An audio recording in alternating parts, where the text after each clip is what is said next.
10, 9, 8, 7, 6, 5, 4, 3, 2, 1.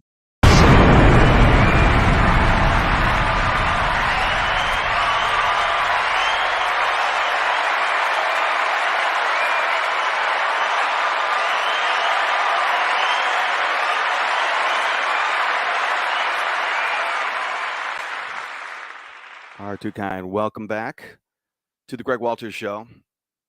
Today is Thursday, the 10th of November, 2022.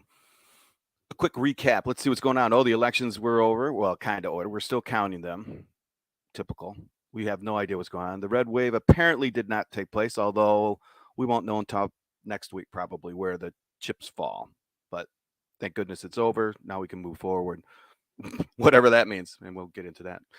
What else? The industry is moving forward. Actually, since last week, I've talked to a few dealers that are not just talking the talk that their business is leveling off and getting better, but actually, I'm talking to salespeople that are making quota and busting quota.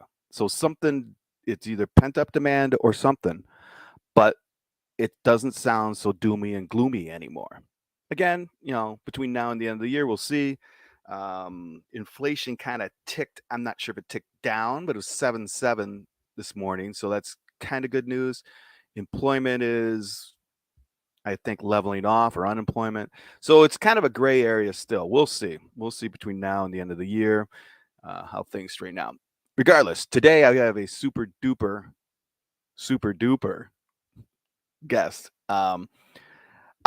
I'll talk a little bit about his name, Joe Barganier from Rico. And Joe and I know each other for a long time. We've known each other since the starting days of the second generation of managed print services back in the early or late, 2010s, 2008s, 9s, 10s, 11, 12s, in that range. We actually served time together in the MPSA. I think I was in for, 3 or 4 years. He was in for a couple.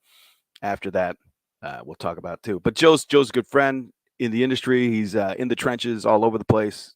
Been with Rico, been with a bunch of other people. So we'll talk about copiers, of course. We'll talk about copier sales, the different types of sales, and maybe even UFOs and Inca solutions.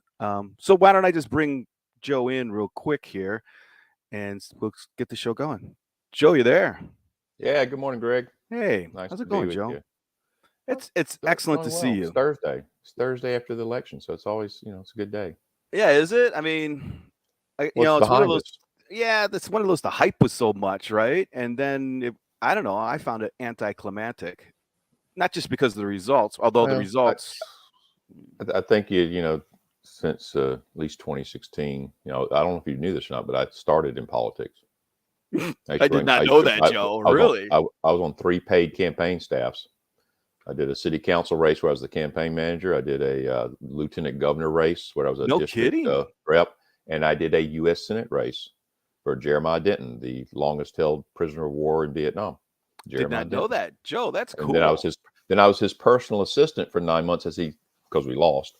I was his personal assistant at his house and had Ross Perot's personal email phone number.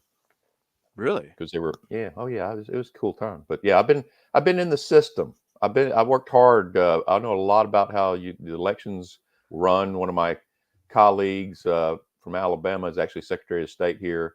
I've had friends that have been congressmen and U.S. senators and all. So it's funny. That's my peer, right? My peer groups from the political days are doing that thing. Yeah. I got cousins that have been chief of staff of governors, and so. But so when I look at politics, I've kind of cooled off and got out of it. Right, about 20. I forgot what year it was. I think 1992. I started I'm done with this, because once you know the insides of it, and this was funny. Once you've been inside the system and it's kind of like MPS. If you know how it all works, then you watch people on TV talk about it and get paid, but you don't tell the secrets. They don't know. They're just doing what they do. Right. I mean, Joey Scarborough ran against me for SGA president. Joey Scarborough from Morning Joe. Yeah, really. Joe supposedly makes $6 million a year now being a talking head for 4 hours a day. Well, Joe, maybe this is your start. No, I give up. I was on that list back when I was No. young. We need a whole I was, show about we industry could we could have a whole sales. show about a thing called theta nu epsilon. Now since I said that word, Greg, you're probably going to get a visit from some of the new IRS agents Thank you, to help you Joe, out for because that. Yeah, you're not supposed to know about that organization because it's behind the scenes. I have no idea But what you're anyway, no, I talking got about. a lot of great stories. It was, but it's a nasty business. Not as Yeah. nasty, nastier than MPS. It Oh, actually, come on. It's nastier than politics. copiers. Oh, politics is I'm you just get shot in kidding. the back of the head walking down the street. Oh, no, that doesn't happen either.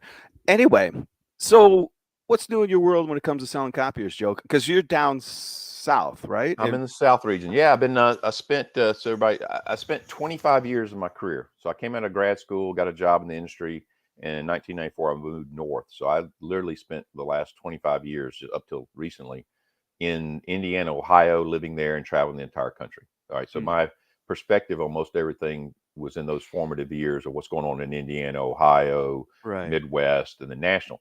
I've come back to the South in 2016. Was blessed to get a job back with Rico because I knew new people need to make a change. Xerox told me I need to make a change, so I made a change, and ended up with Rico with guys I've known forever and dealers I've known and called on. And the South is I hate to say it because I always argued this when I was young.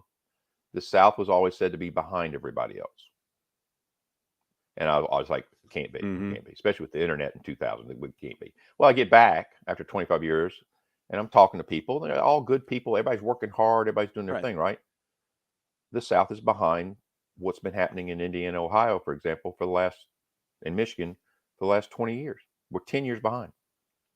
So we talk about this sometimes. So people are still selling copiers, just like Art Post. I saw on your thing. So Art sells copiers. Hey, it's okay to sell hardware. All of us have made a great living, and there's a box involved, right? You sold the most edge lines in the country. I sold the most something else, whatever.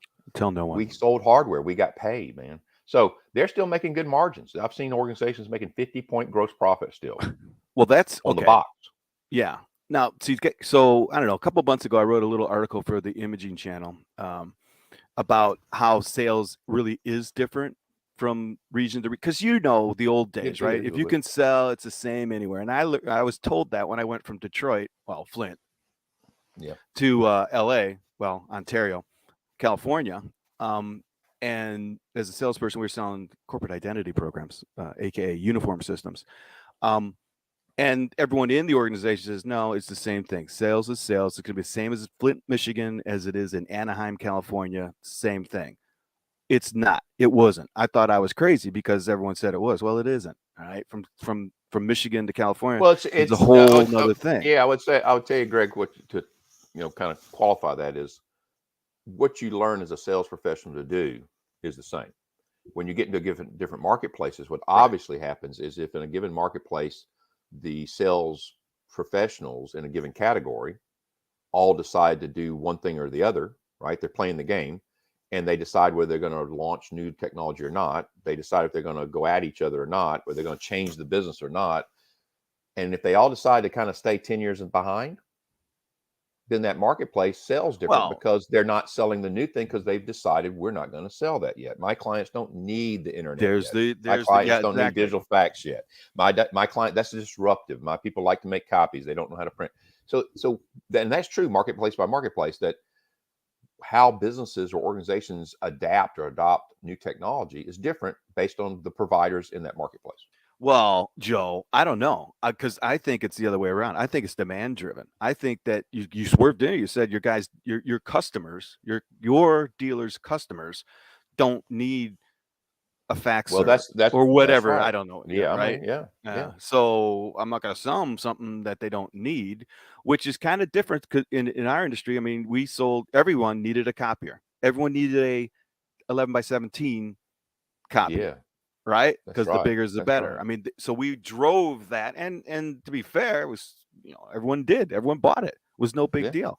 And I forget who I was talking to. Oh, Ed Sharp, Ed McLaughlin. He says, it's different now that the market is a mature market. Right, when it was growing, you could make mistakes. You could lose 2 sales a week because you're going to get 5 sales. right? Yeah, You and can yeah, make potential. mistakes. The potential in the market for office technology has changed, right? And Oh, the yeah. imaging and print has definitely changed. Me and you talked about this for, as part of the management services early on. It was about moving from the boxes and the pieces and getting to the usage, right? Right. We were preaching people use certain services related to this, so you should provide those services and get paid a monthly fee plus whatever. Then it became a Right. billing issue, right? How are you going to bill it? How are you going to charge it? Well, and then you compensate your salespeople based on usage by the client. That probably had more companies across the country adapted or led with that process. Mm-hmm. Hey, look, I got bigger. Yeah. If you'd done that, we'd be in a different place all over the place, right? Right now, you still go and talk, especially in the South. You start asking, "What's the comp plan?" It has not changed. It's No. a percentage of gross profit. Maybe you get a little salary, but it's mostly percentage of profit.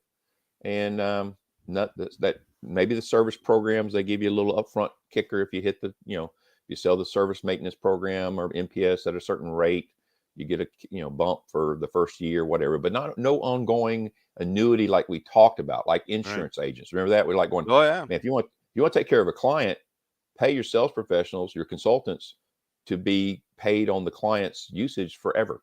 Right. The entire customer experience. But And, no. I don't know of anybody that's done that. I mean, No. I haven't heard from anybody saying, "Oh, yeah, that's what we did." No. So They're we paid to and I think make more sales. That's all. And then yeah, the I think whole that coin global operated thing. recession.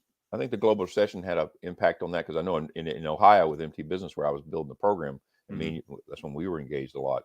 Uh, that global recession put people on their heels of what do we do? Well, to me, the answer was NPS. But to the hardware side of the house, it's like, well, we better, kind of hold on. And I think about by 2010, a lot of our peers, the NPS specialist role kind of went away or was Sure. diminished, or they split them out. Where I know some people where the NPS team basically sells A4 product. Yeah. They That don't was even it. blend in the A3. I mean, think about it. It's like, No. so I've seen across the South on most large organizations, including, which I'll say, Blue Cross Blue Shield, not a small company, right? You think Blue Cross Blue Shield would be the same all over the country? No, Mm-mm. their copiers are under a traditional copier program. Well, How yeah, about that? I could do one better. I mean, Johnson & Johnson worldwide. Yeah, Right. so I was and we involved know with this because that we and a had our lot of friends. Yeah, we had our buddies Josh the and cluster. Justin at Yeah, National. they're at National. They did it. And they told us how they did it, and then what. So I think selling is still selling. I think a sales professional in a given marketplace has to, if they want to be around for long term, and that's a big issue right now. Is like, how long do you plan to do this? Because if you said, "Hey, I'm going to do it for another 20 years," not the way you're doing today. How about 10 years? Not the way you're doing it today. I can't see that, but of course, I'm a guy that's been telling them about digital since 1991, and they still don't sell most of their revenue. Most revenues of most providers is not software driven; it's hardware driven, Right. and that's tough. I So mean, we talked it is about tough. offline in the backstage how even the big guys, the first wave was, hey, IBM Global Services, they basically burnt their ships. They sold off. They birthed Lexmark with intent, Yep. okay, to not be in it.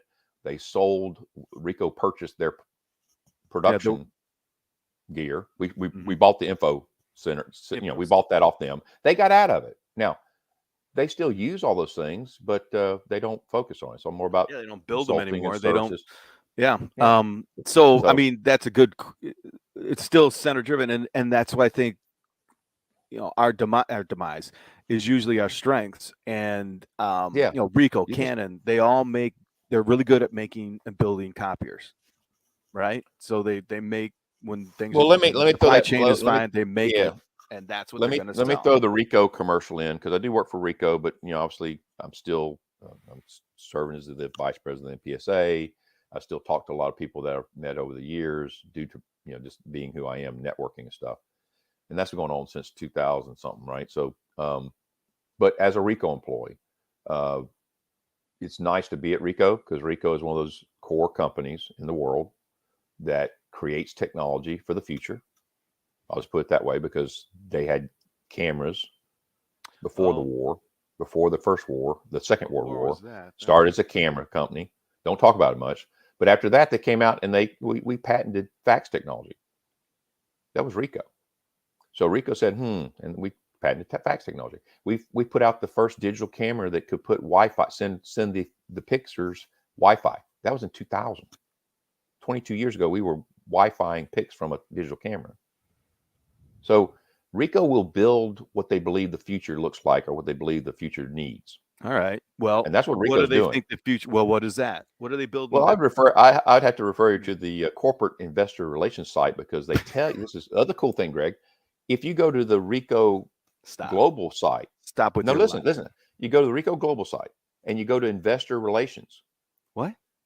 If you go, they got a little place, for the Japanese investors. If you hit their investor relation page, they share their board of director shareholder PowerPoints. Probably where you got this from Jake. No, They just they just tell you. They tell you what they're doing. It's amazing. Right. It's like going. So if we read that, we say, well, what is Ricoh going to do? Well, about a year and a half ago, they made a determination that, based on all the trends, everything they know about the business, being one of the big three forever, we don't need to. Well, I'll tell you this. Remember this one 10 years ago? 10 years ago, the Manufacturing Association of Copiers in Japan made an announcement. We talked about it back in the day. Maybe, I think it's 2015, between 2010 and 2015.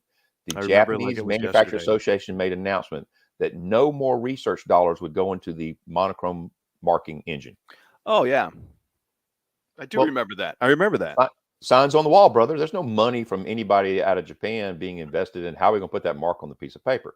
Everything we've done from since 2010 has been pursuing a digital platform that allows the corporation to manage usage. Oh, isn't that Twitter? Isn't that Google Drive? Yeah. Everybody in the world, based on the next level of what's that guy's name? Bill Gates. Control the network, you control the client. Now it's control the content and you control the client. Control the usage of the content, you control the client. That is what everybody that's involved is trying to do. So where does that look like? Where does it go? Ricoh then created, due to these trends, we've created 4 companies. We have a holding company, and then we have 4 other divisions, or 4 companies. I am in the digital services company.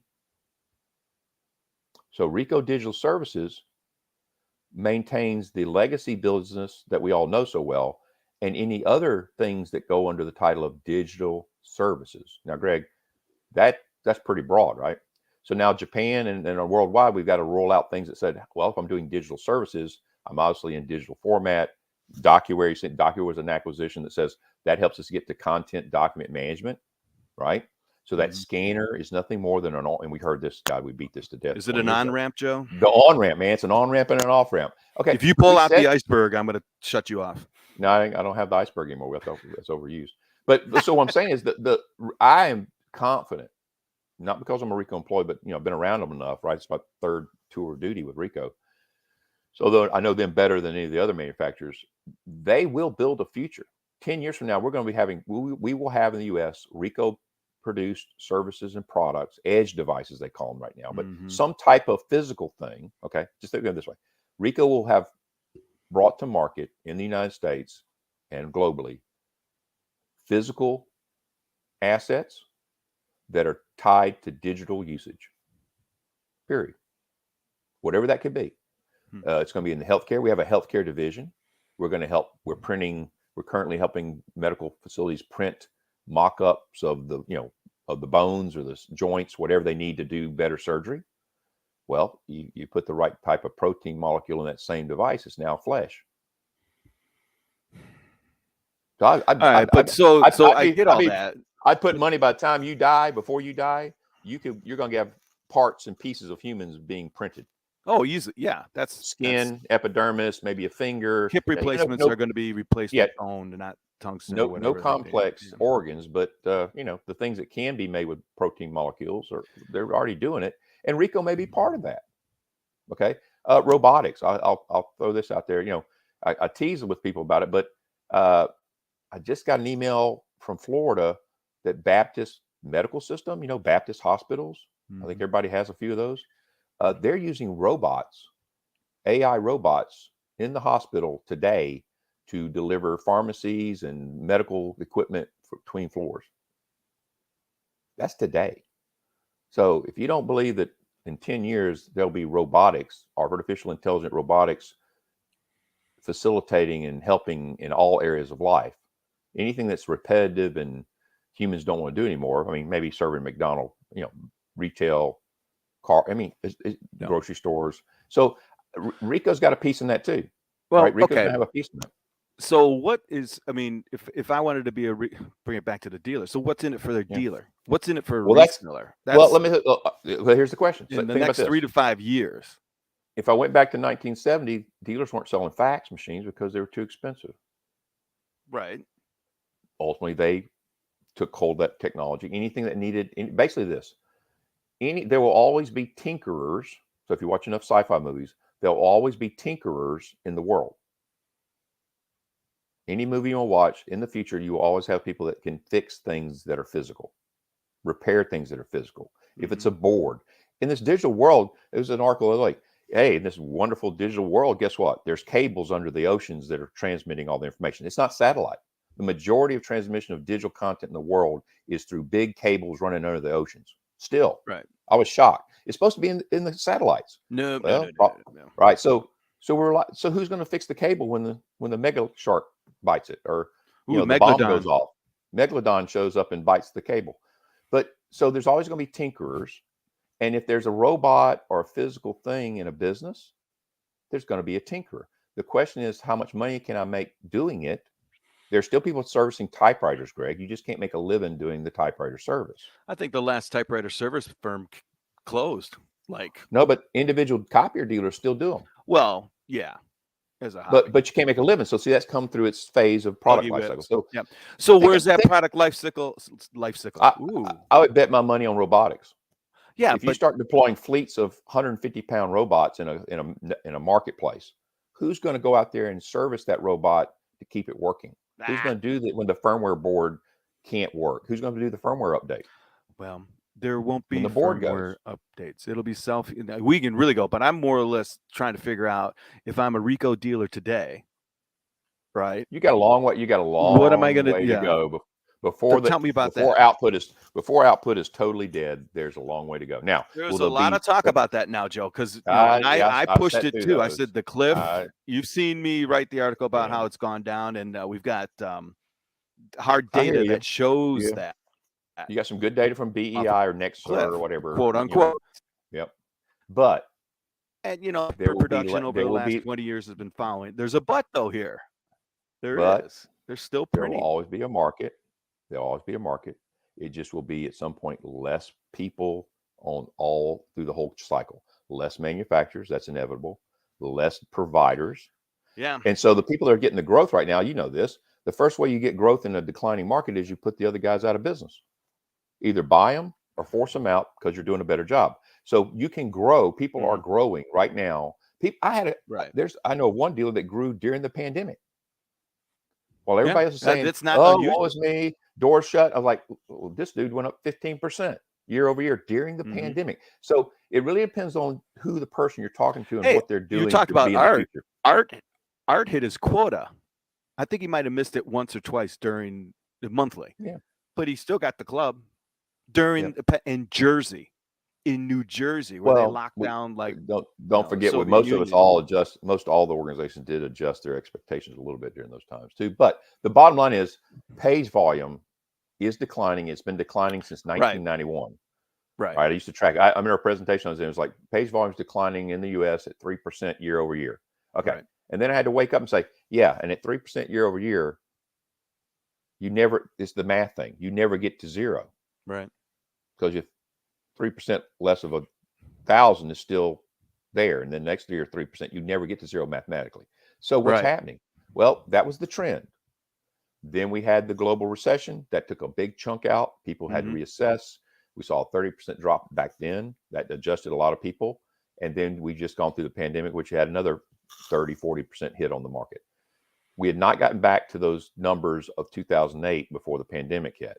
All right, so it's just dropped a lot. Okay, so there's just not a lot of extra room for just anybody to be in this business. That's okay. That's all right. That's okay. How many people? There's Google. Who's Google's number one competitor? And we're talking about the new stuff, right? Where's the other Google? Where's Bobble? Where's this other guy that's going to compete with Google? There should be a Where's Gizmo. Where's the other software company? Where's the other software company competing with Microsoft? For goodness sake, there's not one. Although I did run into WordPerfect the other day. You're kidding me. No. And Did it not have in the some. template across the function keys? No, they knew how. No, they had They had figured it all all that in. out. They had it in their head, buddy. But so there's still room for the outside the 80%, 85% of the market, right? Mhm. But so why do we look at the imaging and print and say, well, how many players are? Dude, the Japanese have it where if you're a Japanese manufacturer, there's 4 or 5 manufacturers splitting the market. Right. They share the market. What other marketplace does that? Not Microsoft, not Google, right? Not Meta. Who's the competitor to Facebook in size and scope? Nobody. So there'll be some changes of how this happens. I think there'll be less manufacturers, less providers, and of course, less clicks, less page volume that you then have to capture and then still do what we promised years ago. You have to understand your client, capture their flow of information, and improve it. And well, then you I can be think IBM Global Services. I'm glad you mentioned it. So what we're looking at is my idea. All right, so we've got people coming back to the office, right? We've got people not coming back to the office. That's still dynamic. That's still dynamic. We've had a volume falling since before COVID, the fear of COVID, got a kick in the butt during, and now it's making a slow comeback. I think the last time I saw, and this could be commercial real estate, depending on who you ask, is down 50% occupancy rates. And then there's the company, well, this is funny, a little sidebar. The company that makes those scanners, door scanners, door keys, to get in, keys, fobs. At the beginning of COVID, people were asking them what volume there in terms of how many doors are being opened on their system. And over time, over COVID, people use that as a measure, which makes a hell of a lot of sense to me. How many times are we getting, well, we had no swipes for 24 months. The swipes are going up, but not at 100% yet. That's right. So no matter what, even if with Musk. So my here's my theory, and it's a theory. It's right or wrong, doesn't matter. Is the people that are returning back to the office are the same people that would print at the office. Yeah, so I'm thinking at one point, okay, there's only 50% of the employees coming back, then print should go down 50%. No. Well, I'll throw a RICO number. I've got my own thoughts on that, just like you do. Okay. But I would not say something that's totally out of line with the RICO.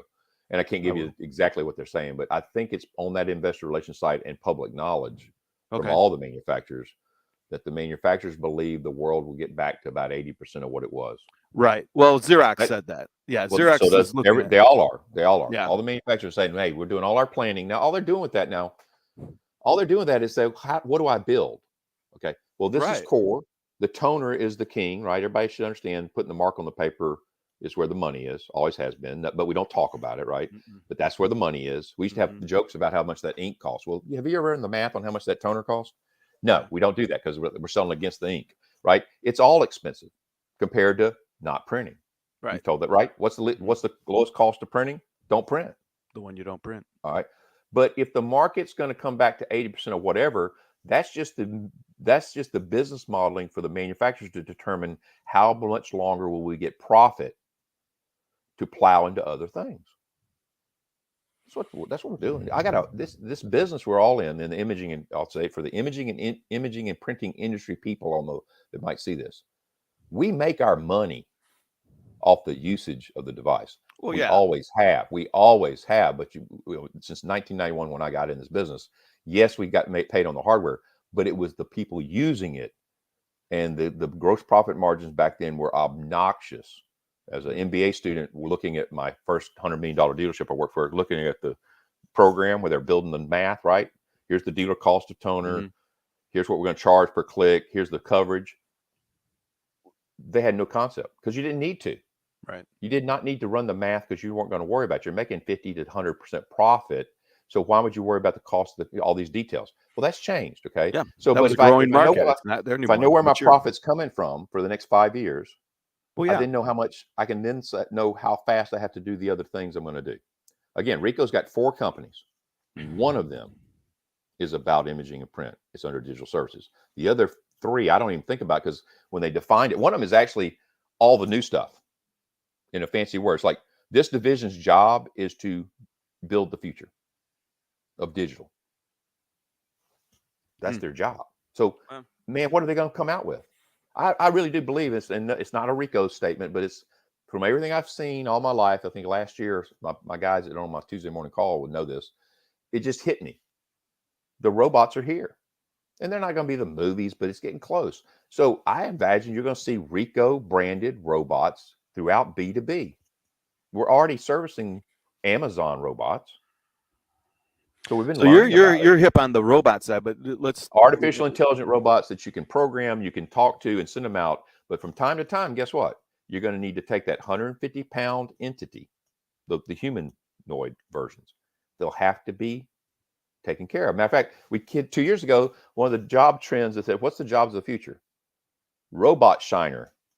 You can Google this. One of the jobs, you might talk about one of the, or me and the other guy, future job 10 years from 2020 was robot shiner. Your job would be you clean the robots as a professional job. See, because I'm like, well, wouldn't the robots do that themselves? Yeah. Well, but so I think you'll see Rico's name on some things like that. Heavy into, especially in the domestic market of Japan, it's always been about all services like IBM Global, right? They do other things because Rico in Japan is a bigger entity as far as mind share and it's all direct. Thousands of employees. Everybody knows the company. They've known the company forever. Since the beginning of industrial times, they've known who Rico was, just like Canon. So it's a different. So they're doing things that you would expect a Google, a Microsoft, a Meta Well, in the States. we can talk about let's talk about the Googles, the Metas, the Twitters, all that social stuff. They're getting kicked in the kneecaps right now. Well, they're having they're all whining about it. It's like, well, Greg, you're using using StreamYard, right? You're using StreamYard right now. Sure. Okay, go back in time with webinars. They were overloaded. Yeah. No. We're running. Something's going wrong. You're hiccuping on me, but yeah. I mean, in other words, there's a correction going on in the digital world. There's a correction happening. We see it.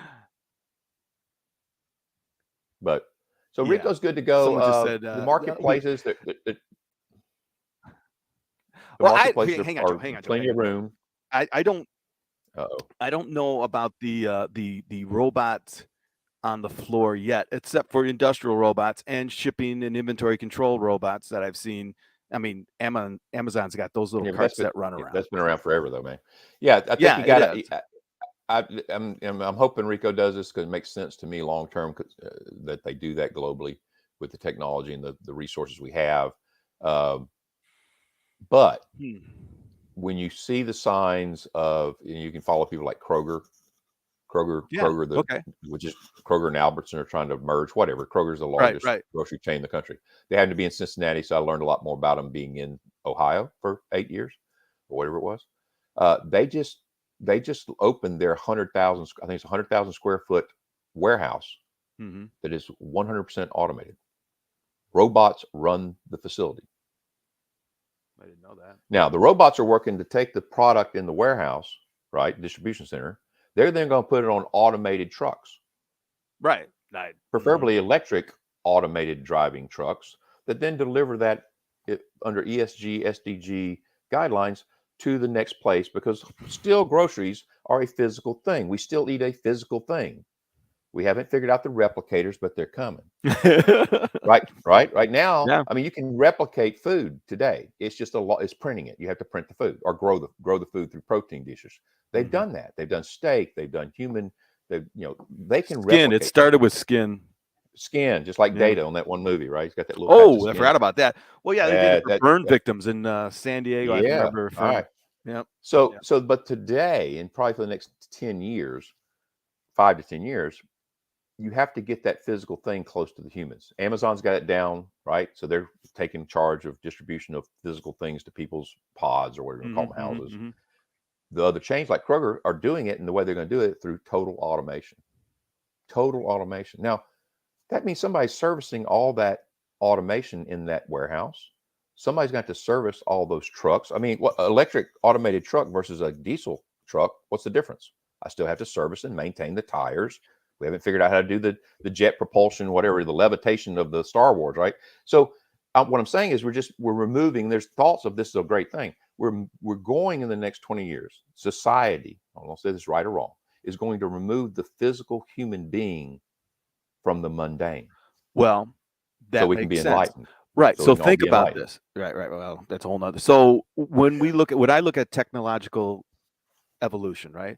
We've always minimized or removed moving parts. That's right. That's where we had the industrial age with steam and the big, the Well, big that wheel motors and thing, all that stuff. That wheel thing and fire the wheel, and the burn, fire, those, yeah, yeah, those things and iron, and then we started to consolidate, and then you look at the vacuum. The first computers, huge vacuum tubes right. went to transistors went to silicone chips. And then even look at a PC. You used to have a hard drive that spun, the platters and Yep. the little arms. Yep. And now I think the only moving part inside there is the fan in some of them, and that will Yeah, be because they removed. still heat up. Yeah. And then the next thing removing part is the human being. And I remember when the very first paint robots came into Detroit, right? And in the Right. olden days, you had booths where 100 cars would go into 100 booths, and guys would spray paint cans, and it was an art to get every Well, that's right. You're from car. Michigan. Yeah. So, yeah, everybody Boom, in Michigan boom, should boom. really understand this, because that's what we did with Ford and all the guys, is automate a process that was so physical and manual. Yeah. And We today, pulled the human out. that whole thing could be robot, right? That's all Oh, automated. yeah. Now, that part, Greg, I think that's a level has been, because I don't pay attention to it too much, but when you start reading the articles and looking at it, it's like, wow, they've been doing that. Yep. Where have we been, right? It's Tom I'm Cruise in saying that one I'm just movie. saying that day-to-day business, right? Instead of sending workers into an office, why do they go to the office? You don't need, yeah. Right? So, well, maybe there's some physical thing they need to do. All right, let the robot do it. That'll If you happen. need a physical presence, well, they got it. The Chinese have millions of dogs that go and monitor the parks. Right? You guys see what they're already Robot doing. dogs?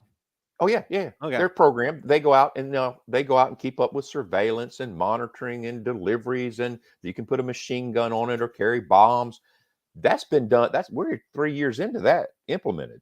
Okay. Yeah, but they Every don't time, have UAP technology like the United States has. no, but okay.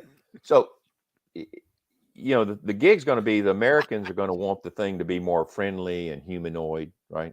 But the reality is, an automated being that needs to do physical things and be agile and it doesn't have to have a personality. It's not going to be Mr. Data, right? I love this because I'm not a crazy Star Trek fan, but if you look at some of the sci-fi stuff, especially Star Trek, they have a great success of implementation of what those writers said. This is the future, okay? And we kidded about the flesh. Well, yeah, Data got some flesh put on his android body. Yeah, we can do that. Been doing it. It's just not critical mass to do it mass production, okay? But I'm not going to put a person in a retail environment soon. What are they doing? What is a person doing in a retail environment, food or shopping, that a robot couldn't be there to assist? We've seen it with, there's just a comfort zone, right? The minute the American people, the 22-year-olds, the 30-year-olds, right, that generation, they're going to accept that they never go to a store. It comes to their door, just like the people in New York have lived for 100 years. The groceries come to the doorman. The doorman takes it up the building. Hey, that's called living in a metro area. You don't go to the grocery store in downtown Chicago or downtown New York. You most have the stuff brought to you. But the masses are going to start, because Amazon wants it that way, they're going to get a lot of physical things directly to their door. So when you do go to a physical facility, you will see less humans and more humanoid looking robots. Some will be friendly. Some are just working hard. They're cleaning the car. Maybe they could do the auto mechanic work. I don't know. I mean, it's just, if I can do open heart surgery with a artificial intelligent computer thing, why can't I fix a car? Right? The robots built the cars. Why can't the robots maintain the cars? Well, because there's people that do that for a living. Well, that's today. But if you push the cost of living up too high and people start saying everybody in the earth should get $25 an hour, sorry, there'll be a robot changing the oil in your car. Oh, wait a minute. You're not going to have oil in your car in 10 years, Greg. It's going to be one of those electric things. Yeah. So I'm getting rid of those jobs. The electric thing. There you go. It'll just be Well, a the ROM electric, upgrade or somebody got to whatever. shine it up, clean it, So there's a lot of fun stuff coming for those that, from the secular standpoint, lots of fast moving things, but nothing can come to market till the masses will buy enough of it to pay the guy that put the money in. It's always true. So right now you got early adopters on a lot of stuff, but the masses, it's the this Steve mass scale. Jobs theory, right? You got to make it before they know they need it. That's kind of that's thing. that's what Rico does for Future. Always has. I mean, I hate to say it, but all the guys in our industry have been making Well, the I print. mean, They've been building products that they Rico's not the created the only future. one. I No, mean, that's right. Xerox with They Park and all right, that other stuff. right. Let's see, Blue H, diode laser. you know, HP though. Think about Growing toner versus the pulverized toner in there right, that day. right. Hey, they're crushing us bad. Let's grow it. Let's do some more things to it. It's like, so is it alive? I mean, you seen these TVs? Well, yeah, What are they called? Edgeline's The ink TVs that was have like alive. organic, or the TVs, the OEDs. Oh, yeah, OLEDs. Yep. There's Yep. organic. That's organic elements making the video. It's like Right. organic, Mm-hmm. organic for viewing. Mm-hmm. So there's different ways to get there. I think there'll be a lot of I openings think of my that. But Edgeline ink caught a virus once. They actually well, said yeah, they that. did. I think it's if you move an edge line, it catches a virus. That was your Stop problem. that. Yes, you can't move it. You cannot move it. It was too It's in place. sophisticated. It's far too sophisticated to be moved. You would sir. know, because then you have to take them all back because somebody moved the damn thing. It's like you did You- not take that out of the box did and then what? ship it, did you? Yeah, you can't better move bring it. it in the box to where you're going, because It and has is the to be floor level. delivered, palletized. That was Is the floor level? What's the humidity? Oh no, Because the floor was never level. That's not good. I Not put that one anymore. in a mobile classroom. The whole thing tilted. The whole. How was that quality? Yeah. So but those were. I'm wearing my Memjet shirt today, Greg. I got my Memjet shirt on. You do not. Actually, I had a job for 6 months. I was No one knows the back. You can see it. Memjet. Well, Memjet's in a bunch of products now. I right? know. Yeah. But Edgeline was going to be in every version, Revco or something like that. Well, yeah, If you so remember Revco. All right, I so think Joe, the world is good for that's salespeople. I do Yeah, too. I do too. Let's talk You just got about. to sell. You got to work for a living. WORK is a dirty word. Where No. There's good people working somewhere. There Oh, yeah, always absolutely. will be. Then what the other Mike Rowe people tells won't. you. Hey, so how's the supply chain? You watch that. How are our frigates? Well, Greg, let me tell you about this. How are our freighters doing? I said frigates. The Joe Barganier analysis after 2 years of having to study this segment of the world that I had no. I mean, I got two good friends, one from high school, one from college. They're both in the global logistics business. Really? But I don't like to bother them because they're busy. I don't like to bother them, so I don't call them. I called them early on. They kind of confirmed some stuff I thought, so I know what to look for. Then there's a guy named Lars Jensen that's on the LinkedIn. Has been very helpful. Lars Jensen is in the logistics business. He's a consultant. Very familiar. And Lars early on started finding the leading indicators to tell you how things are going to be. Right? There's always leading indicators if you analyze enough of. Right. If this happens, here's what's going to happen after, like leading indicator. He was doing that so successfully when the ships were getting parked off the ports. But we've gone from it is really frustrating to source information on LinkedIn. Lars is the best at it that I've seen. A couple other ladies recently have come in and as analysts and consultants talking. But and I'm on like some of the container ship lines. There's like 9 major ones. I'm on their newsletter. Okay. But you can just go sign up. Right. So they will tell you the real world, because they're having to tell their clients, where do you take the ship? Where don't you take the ship? What's the expectation of these containers getting to where you are? They have to share that with their clients, but that's not mainstream news media, TV, Google stuff. No one wants to cover that. That's boring. Right? No. So I've studied all that. So yes, we are going to see in America, not related to our industry, but in general, we're going to see some relief on shipping of items. Okay. The logistic of moving something from point A to point B is getting better. Okay. But it's not as good as they want to say it is. Okay. So at the height of the problem, the West Coast ports were, over the last 10 years, have been built up to be the most automated, efficient ports in the world. Okay. Next to China. Right? China's got some, we got some. Okay. Well, there were just the backlog when you stop things, right? It's workflow. There's a bottleneck. When you create a bottleneck, it has a ripple effect. Sure. Yeah. And if you don't figure out how to fix it, it just continues to be a bottleneck. Well, you can move stuff and create another bottleneck. But if you look at the overall flow, did we improve? Basically, what we did is we moved all the manufacturers of all things in the world, said, look, it's taking too long in LA. They're backed up to 109 ships sitting 50 miles off the coast. This is crazy. This is bad for everybody. So we all said, well, how about this? Let's everybody in the world, won't we move some of that to the East Coast or the Gulf Coast? Right. Well, here's the deal. You give up 2 weeks of shipping time. Okay, I can get the West Coast, or I can go the next 2 weeks and go Extra to 2 weeks the to get Panama to the Canal. east. Okay. Panama Canal issue, and Panama Canal can't handle all Yeah, the I was big going to ship say, ability. yeah, okay. All right. So you got to have small ships. So there's some conflictual information, right? So basically now the problem is on the East Coast and the Gulf Coast. The LA guys are excited. We're open for business. But There's no so ships. I was just But going to where's say, the ships? So now there's so it's like, okay, so we got plenty of ships. so are the ships on the East Coast, or they're just not shipping out? It's all the way backed up. There are information is doing this. Okay. Asynchronous. Anytime I see the information in the same space giving me conflicting data on a regular basis, I know they don't know or they're lying. Okay. All right. Yeah. So right now they're actually starting to talk about manufacturing request of shipping worldwide is down 20% right now. Say that again, though. So Manufacturing request to ship product. Oh, okay. Raw materials or finished All goods. of it, raw or finished. Back and forth. Okay. It's down 20%. Okay. All right. That's called a global recession. Well, nobody wants to talk about that. Hold on. If nobody's shipping product, explain what that 20% down means. That means what? There's 20% of the ships that we used to be swamped trying to get containers and product on, from point A to on the point water. B. On Nobody's the water. asking. Nobody needs a ride. Okay. Nobody needs a ride. Because they're not making anything. Now, the question is, why aren't we making anything? It's down 20%. That's huge. That's a fifth. You got to remember, a year ago, we were so swamped, we were trying to, oh, God, we don't have enough ships and containers to keep up with the demand because the economy's doing so great. We've just bought all this stuff.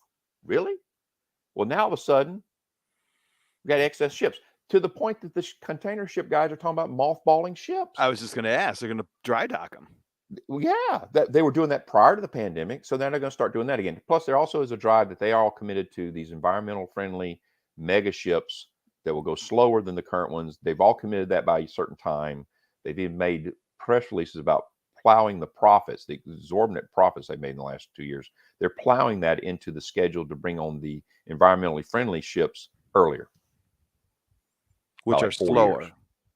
Oh, yeah. So that means your product gets here slower because that's good for the environment. They're not biofuel. They're not diesel. These are bio-friendly vessels that are huge being built, and they're going to take longer, at least twice as long as the current. Well, in theory, that's okay. That's okay. Well, not theory. It's not theory. They're plowing money and building them. Right. But I'm talking about, being slower, a week slower means we just send 2 ships ahead of time or 3, we continue the cycle. So I don't know. But there's a trend there that you got to, there's a trend in the shipping world that's been in place for a long time. It's not new. The pandemic has made people look at it and go, wait a minute. What do you mean? I mean, prior to the pandemic, they were mothballing ships. Right. They were containers, the broken containers, because why we would repair a container because they're so cheap. We'll just make houses out of them and restaurants. You've seen that. Or walls at the border. Right. Whatever. That's right. Because there were excess. Well, then we hit the pandemic. There's not enough containers in the world. Oh, yeah, I remember that. That's right. Let me tell you what the problem today is. There are plenty of containers and there are plenty of ships. The containers are in the wrong place. All right. In the last 3 months, there have been more blank, it's a word for all you, blank sellings in the last 2 months than ever before. Blank selling is when that container ship that's in Los Angeles just goes back to Asia empty. Yeah. Because they don't want to pick up the containers that are empty in the yard, that they don't get paid for that. So the containers that need to go back to China or Asia Pacific to refill with the product, the ships are just going back blank. It's kind of like the airlines, right? If you're on a midnight flight, right. It's like Southwest out of Vegas going back to East Coast. The plane's got to get back to the East Coast for the next morning pickup. So you can get a red eye. Right. But there's like one guy on the plane. Well, that's not profitable. You don't understand. I got to get the plane from Vegas back to pick up Chicago people ship back for the morning. Vegas. Right. Yeah. That's a blank flight. So what you're saying is I didn't realize that, Joe. I'm glad you mentioned. So the containers stay on the couple dock. of years.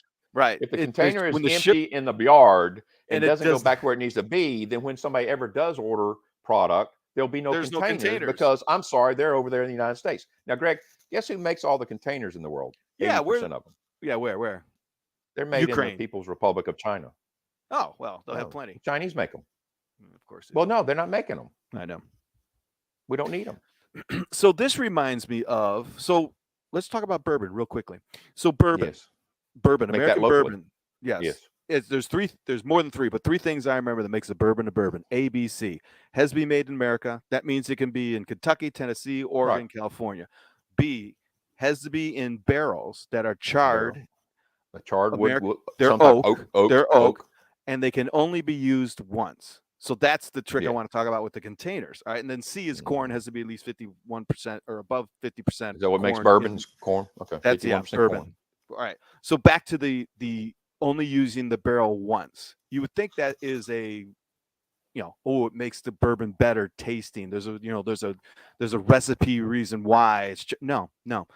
In the Reworking it probably it's not a really good recyclable thing, is it? Here's what happened. It got shipped from Kentucky. Now, Kentucky is one of the few areas, it's the only area in the U.S. that has so many tributaries into the Mississippi, right? So if you were going to make bourbon, you needed to grind the corn. So you got to get on a stream to make the mill, blah, blah, blah. And then you can transport, right? So a lot of people didn't know that bourbon made in Kentucky and sold on the coast of Kentucky went through New Orleans. It went down the Mississippi. Yeah, to go get the supply chain. So in barrels, they bottled it in New Orleans. So now you've got all these empty barrels. It costs too much to ship empty barrels. Got plenty of oak trees. Yep. Keep going. Got some more trees now, guess who started buying those empty barrels? A lot of people don't know this. Scotland. Because they were doing their whiskey in sherry casks.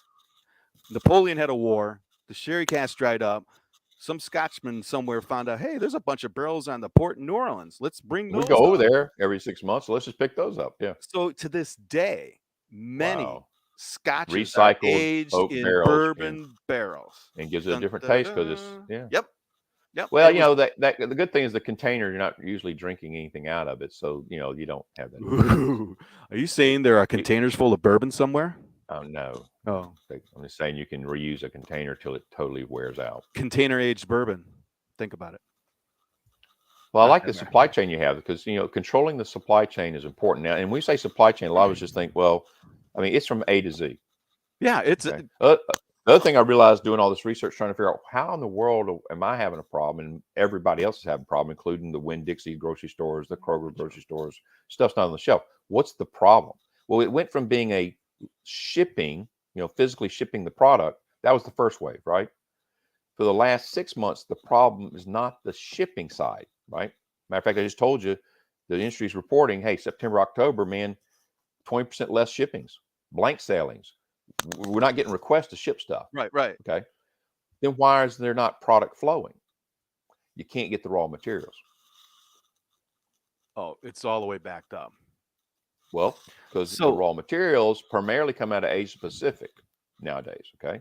So if you're getting product out of Asia Pacific close enough to China to be influenced by their zero COVID policy, which is their policy, which you trust as much as you want. But here's the gig. And you can read the articles when the Chinese party puts out the article.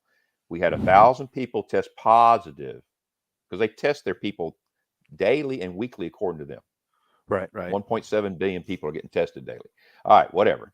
But when they declare that there's 1,000 positive cases, that means you tested positive. They will close down the entire province of millions and millions of people.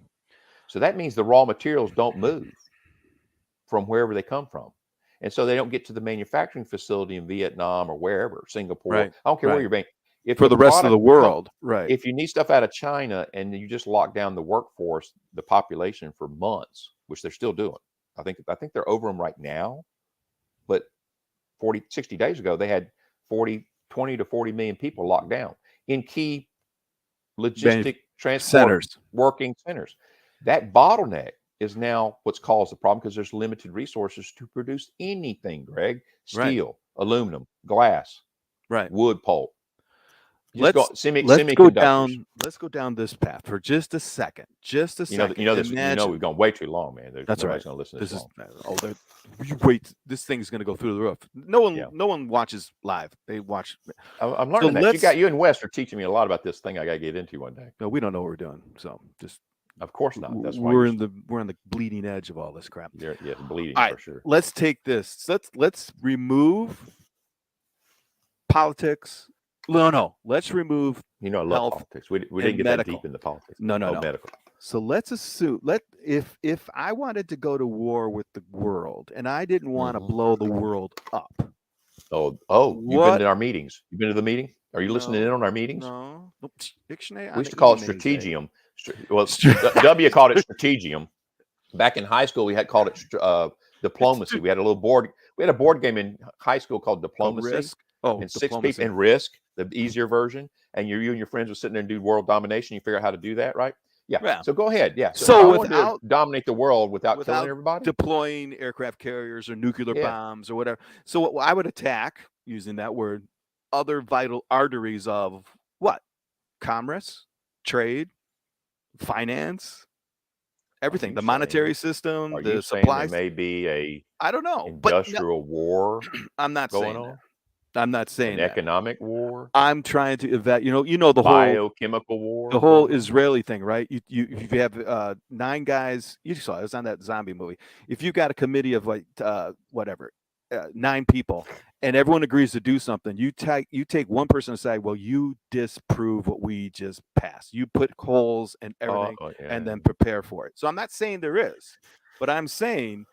Well, if me and you were going to do this, Greg, we'd know how to do it. I mean, if you just had 2 world leaders, I hate to tell everybody, but human nature through the beginning of time, if you study history, which they don't do anymore, people don't want to talk about it. There's always motives. There's always, this, agendas and narratives. But the reality is, if you study enough history, there's always the problem of one guy wants to take the stuff from the other guy.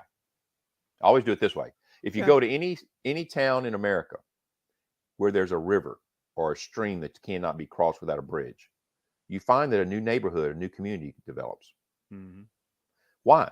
Because those people can't stand those other people and they move across the river. Mm-hmm. So you see, that first thing is humans are humans, right? It's all over America. Why is there a town on this side of the Kentucky River and another across the thing and be in 2 different states? Yeah.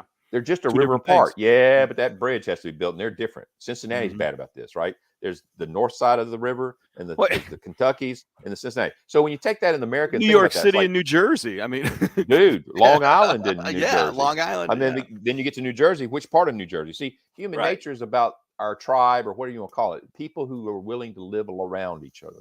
But there are other people who say, I want to have control of the world. I mean, I dominated the world for 5,000 years, Greg. Mm-hmm. You could have some of those Egyptians, of course, somebody beat them down. They were building pyramids when you had to use people and sleds. I have another theory. 2,000 years. It took them 2,000 years or whatever to build a pyramid, okay? They did it, though. Why? They had a long-term view.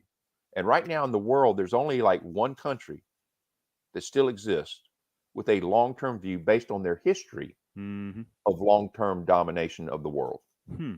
And they have no intention of killing things because it's much easier to walk into the garden and eat of the fruits that you left than it is to destroy the fruits. Now, Russia and the U.S., we know this one, right? It's called nuclear devastation. I'll threaten I'll blow it up. So what good is it for? Well, same us. You don't want to blow up where all the stuff is, right? So how can we kill each other without doing it? EMP. We came up with all kinds of ways. Maybe we could kill the humans and keep the land, or what? Neutron bombs. Yes. Yep. You're not going to see a proactive global war of killing people.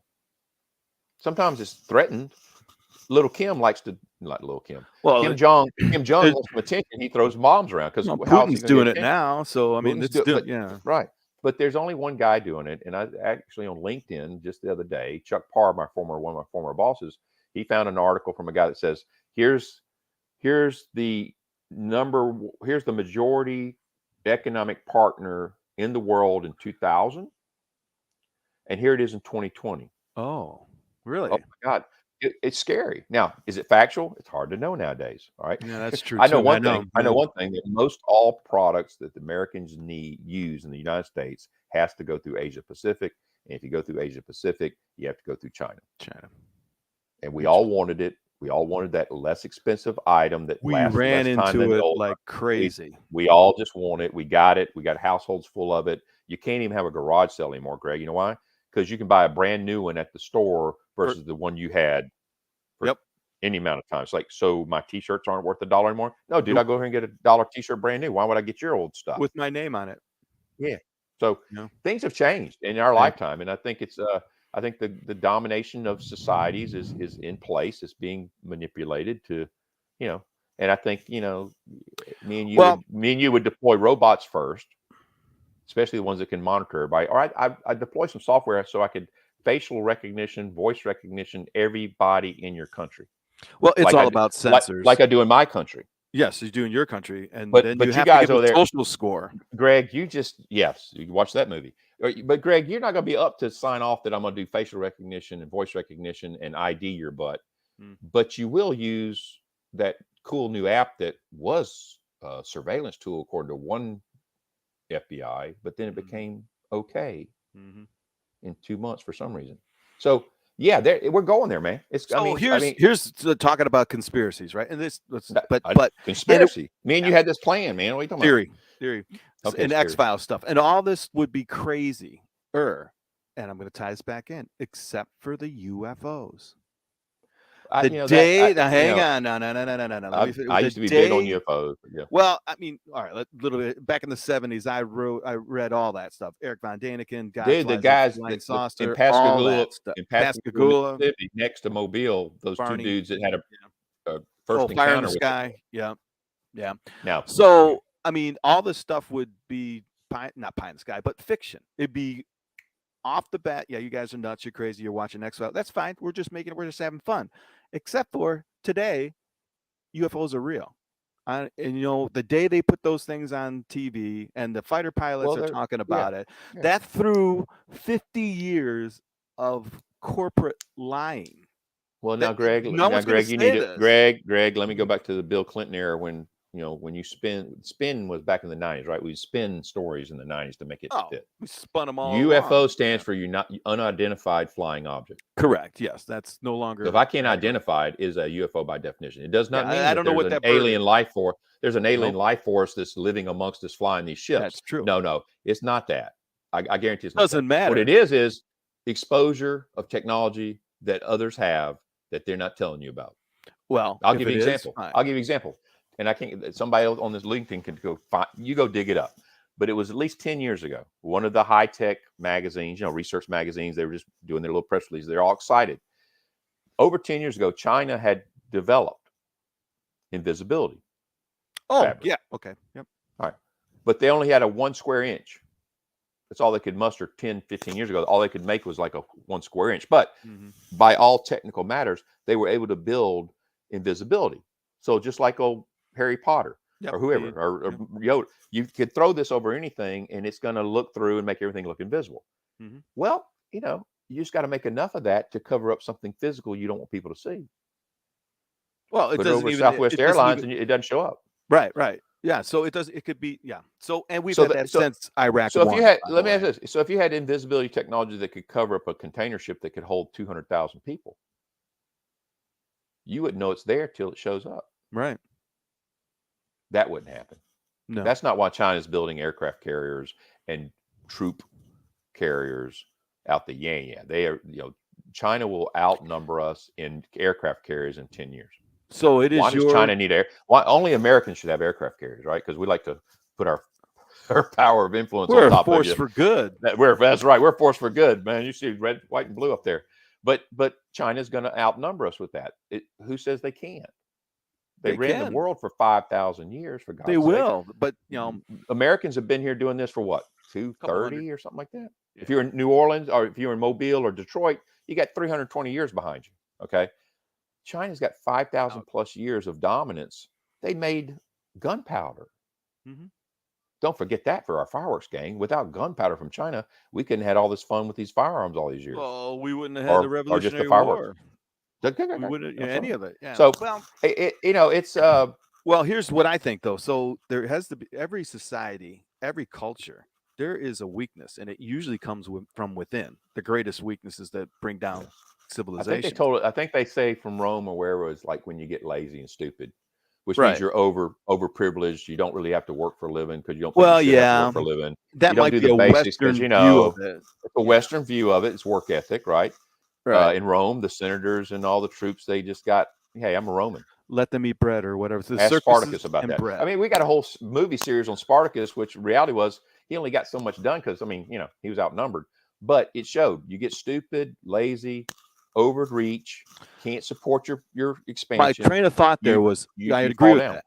That's a Western. So what is the Far Eastern's weakness. There Give me has to be give me one. 1,000 years and I'll own you. Yeah. So is that what they just take too much time? No, it's not take too much time. I mean, what? So I'm saying, what would be the downfall of a civilization built on those foundational None. beliefs? Wow, there's Stability. always one.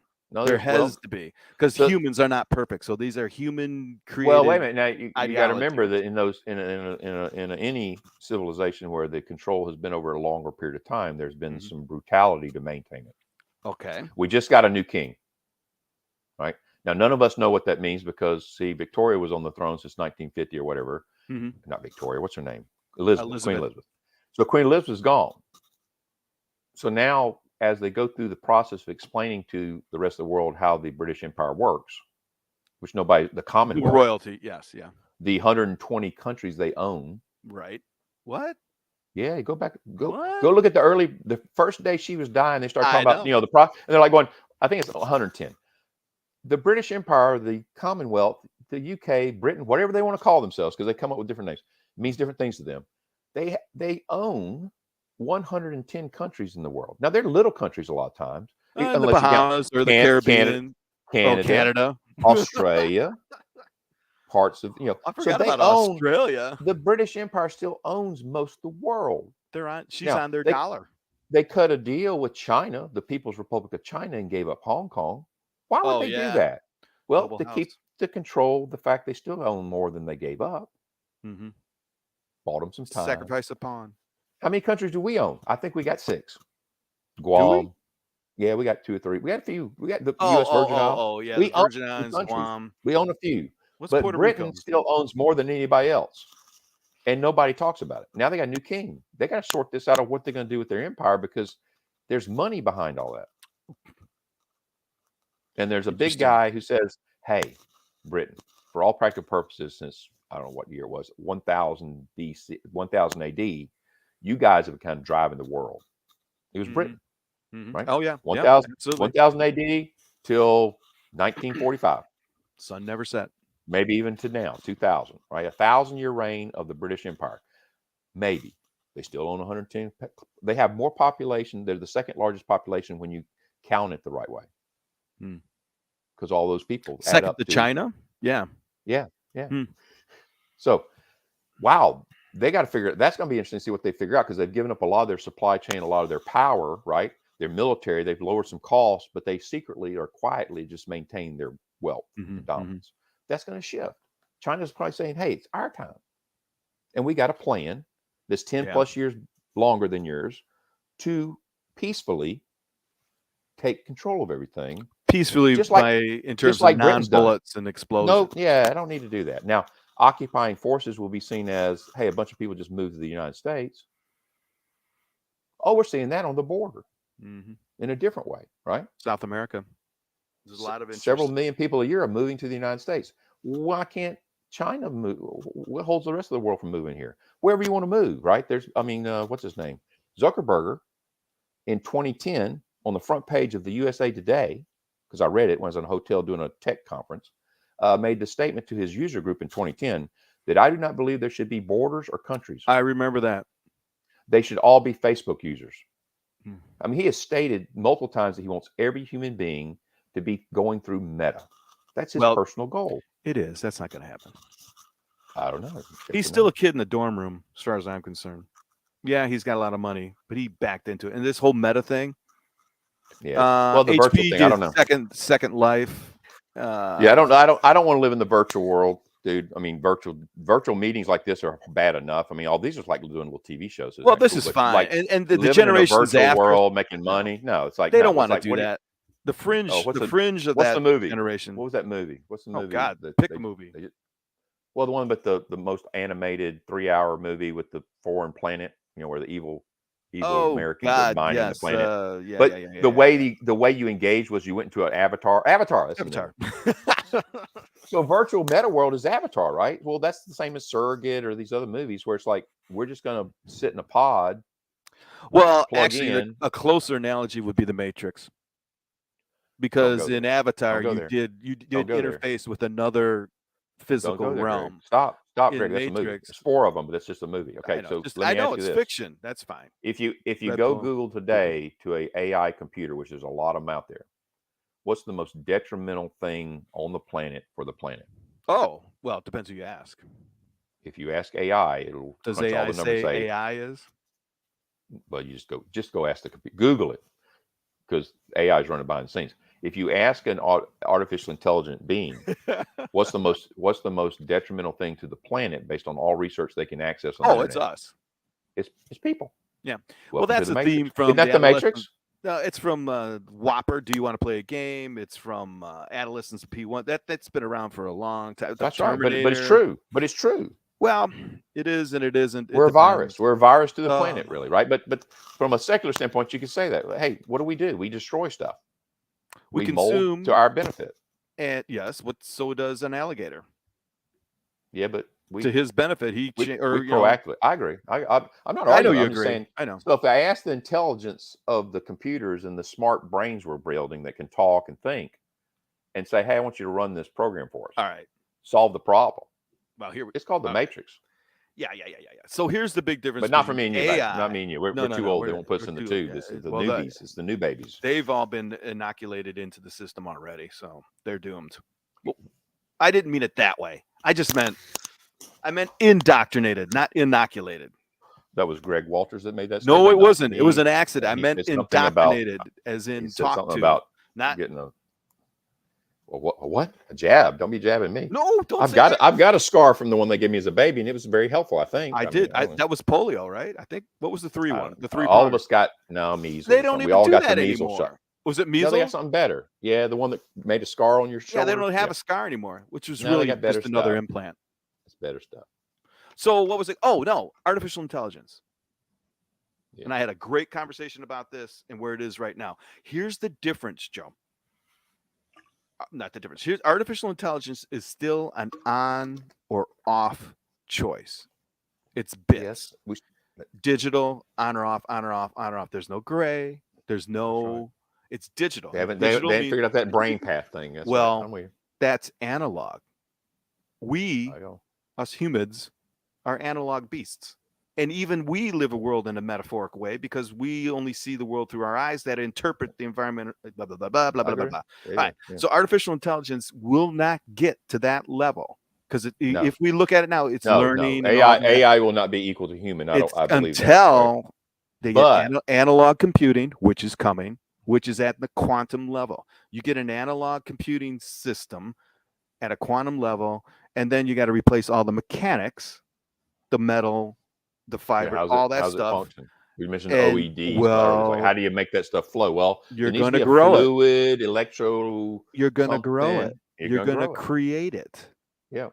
And it's what our your brains robots do. will not be bionic like the $6 Million Man, which hardly anyone probably even knows that anymore. Dude, we got $6 Million Men. I mean, I know it's easy now. Armor stuff on that's easy. It's like give me. But the robots won't be Data. Data was a machine. He had physical gears and shit like that. No gears. It's going to be cells and atoms. I think somehow there's some smart people. I think whatever they create will not be human. And Rico's going to start.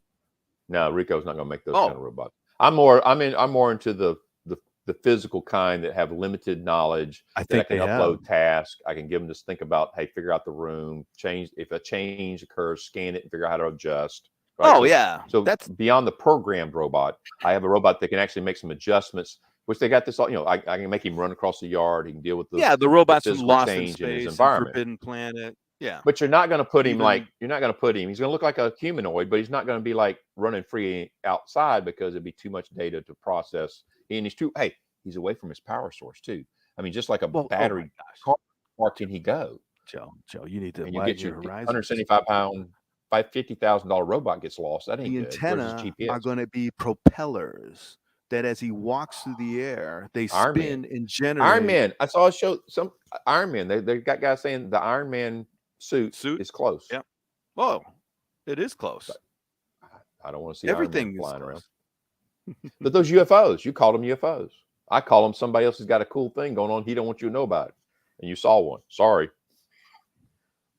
I think that mankind and our technology have things developed That's Well, none of your business to know no, about. no, no, no, no. I agree. But I have to test it. I have to test it. And then some pesky little person with these digital cameras and all this stuff, they see it. They get in And the then I way. just put it out there as UFOs. And then Yep. and this is political, to get people from quit talking about it, just say, yep, they exist. That's Now, I'm a not good going to tell you what point. the hell they are. Ain't none of your business. They I mean, did. we get upset when a helicopter gets shot down in freaking Afghanistan. Why? Because we don't want the Russians or the Chinese to get our technology. Mm-mm. Well, I'm sure not going to tell you what I'm doing, and they're not going to tell us what they're doing. I mean, Well, rail guns, supersonic missiles, oh, those EMP, 5 speed. the Yeah. EMP, the neutron bomb. Remember neutron bomb? Oh yeah, Olivia Neutron Bomb. Loved her. 1980, dude. Forget nuclear. We're going to put a neutron bomb on you. That'll kill all the humans, All the people. Keep the all infrastructure. people, keep the infrastructure so we can live there. So I believe that just on the things you see, the things they show you. Did you see Yeah. did you see the Lockheed NASA asteroid missile? Not the missile. Oh yeah, when it crashed into the asteroid. The one they've been building for a while. They obviously, you just don't build those overnight, but they've been working on that for a The while. latest one. The one who just went out. And they said we made a big PR. We're going to launch it. We're going to point it at this thing, and we're going to see how it works. Into the asteroid, see if it moves the I asteroid. remember that. I didn't watch it live, but I was like, okay, why are you doing that? Obviously, you know something I don't know, but that's pretty cool stuff. And when they did the launch, they said it'll take us 2 months to get the data to understand if it worked or not. All right. So I'm like, okay, 2 months. I get it. There's a lot going on. The next week, there was a thing that it worked. Okay, scientists, you told the world we did this for, we're just testing it. Yeah, that's a good point. And it'll take us 2 months to get the data, so don't ask us. Well, and a week later, you're like, hey, it worked. I'm like, why the urgency to tell me it worked or didn't work? You've been working on this for 10 years. Why all of a sudden are you telling me about asteroid deflectors? Okay, so why? What's I don't know. But if they can do that, Greg, and you go back to 1980 when Ronald Reagan was proposing a star system to put a nuclear missiles in space, so he could not only come from space down, but also deal with what's now today thousands of orbiting satellites. Who controls that? That's why we have the Space Force. It's not about Trump. Whoever controls those satellites in space, controls the digital communication, except those cables. So, okay, so what do they got up there doing that? I don't know. China, there's a press release. Everybody go out and look it up, because I don't have time to show you the research when it's posted on all these sites. China has a plan to put a space station, like a mile-long space station, in orbit. It's on budget. It's on schedule. They're going to put one piece at a time in orbit, and they're going to have people that live orbiting the Earth in, I think it's 20 years. They plan to be in a space station. It'll be the and new then you got Taiwan. the moon thing. So, but how to do all that? The hollow stuff, moon. I like the hollow. The moon's hollow. But it might be by the time we mine the damn thing to figure out how to get water or something out of the middle. Hollow. It rang like a bell for 2 hours. No, 20 days when we landed on it. Remember that? No. And you saw that movie. okay, so the moon though is a weird thing. It's weird. The what? The moon. It shouldn't be there. It's like a hummingbird. A hummingbird shouldn't fly. The moon's too big to orbit the Earth, but it is. Okay, you need to stop. You don't watch those movies and get too deep on it. I've seen the math. My great grandmother, who was born in 1980, what was it? What year? 1898. Okay. Yeah, my great grandmother was born like 1890 something. Was there a moon? She believed. Well, when the whole NASA thing was going on and we landed a man on the moon, and her peers are like, nope, that didn't happen. Didn't happen. That's just TV show going on. Now, I think it happened. Okay, I think it happened. But if you were born, I can argue prior to 1900, you might say they just made it. And if today, if we saw a war on the screen, you'd have to really seriously consider. And I thought about this. Oh God, yes. How many people have been dying in these places? The People's Republic of China. And I pick on them because they're communists. Okay, the People's Republic of China. Their official report of deaths from COVID is like 6,000 people. Mm-hmm. That's their official stance. Well, you got 1.7 billion people, and you're claiming only 6,000 died from the virus. I don't care if you believe in the virus or not. That number's just wrong. The number's wrong. Because the virus is wrong. It's their virus. It's all wrong. Don't we got one in Boston now that's better. Oh, we do? Yeah, we do. I heard about that. Yeah, it's 80% lethal. That last one was like 0.001. Well, yeah, the testing on the phase 1 was with rats, but after phase 1, where do we go, Greg? Either primates or humans. Stop that. It works so well. Let's just go straight I've seen to the this streets. movie. It doesn't end well. I wouldn't want to be in Boston right now. I mean, so the nothing could go wrong. Nothing could go wrong. I mean, of course we've been sitting on lethal. We've been sitting on lethal viruses that we've made since the beginning of time. That's what countries do when they want to control things. That's just life. They always tell you, well, we got to have that just in case the other guy uses it. Oh, I get it. So Greg's got a nuclear bomb. I got a nuclear bomb to keep Greg from bombing me with a nuclear bomb. How about if we neither one of us had one? Oh, that can't happen. You know, Greg's coming across the river soon, so I'll just nuke his ass. I need a bigger stick. It's human nature. It's human nature, right?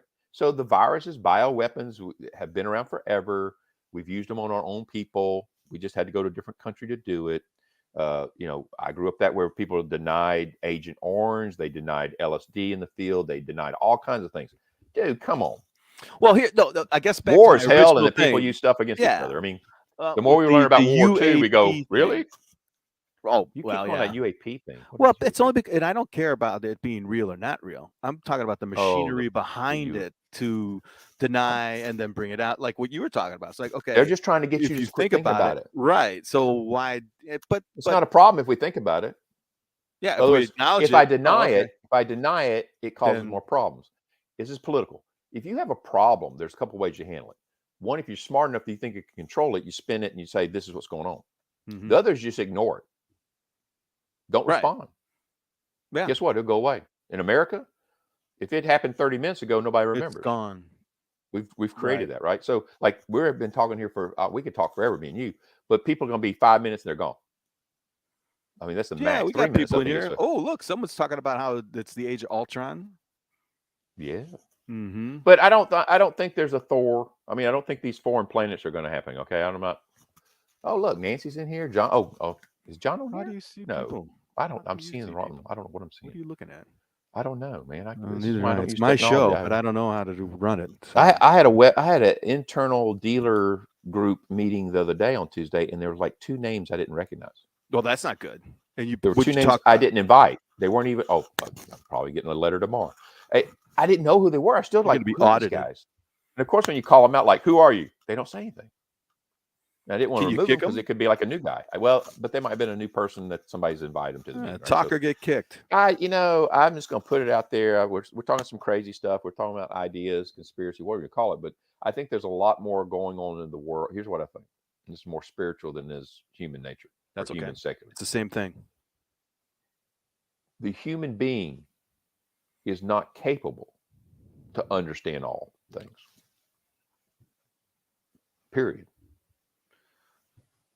We are fine. Listen, these smart guys, the human guys being are finding new designed, species right now. Right. Listen, they're finding new species. I'm like, what? You hadn't? What do you mean there's a new species? Where'd that come from? I thought you told me. Right? It's like Pluto being a planet, then it's not a planet. Who's this new snail you found? Well, we didn't look there before. Have you been in the bottom ocean? No, we can't go there. It's too hard. What? I'd like to know what's at the and by the way, nothing will live first. down there. There's nothing could possibly live down there. Except when they find one, it's like, look at that thing we pulled up. How'd that happen? Well, your fishing line went too damn deep with a light bulb on it. I mean, we don't listen. And as you get older, like I'm 58. What are you? 68? What are you now? 78.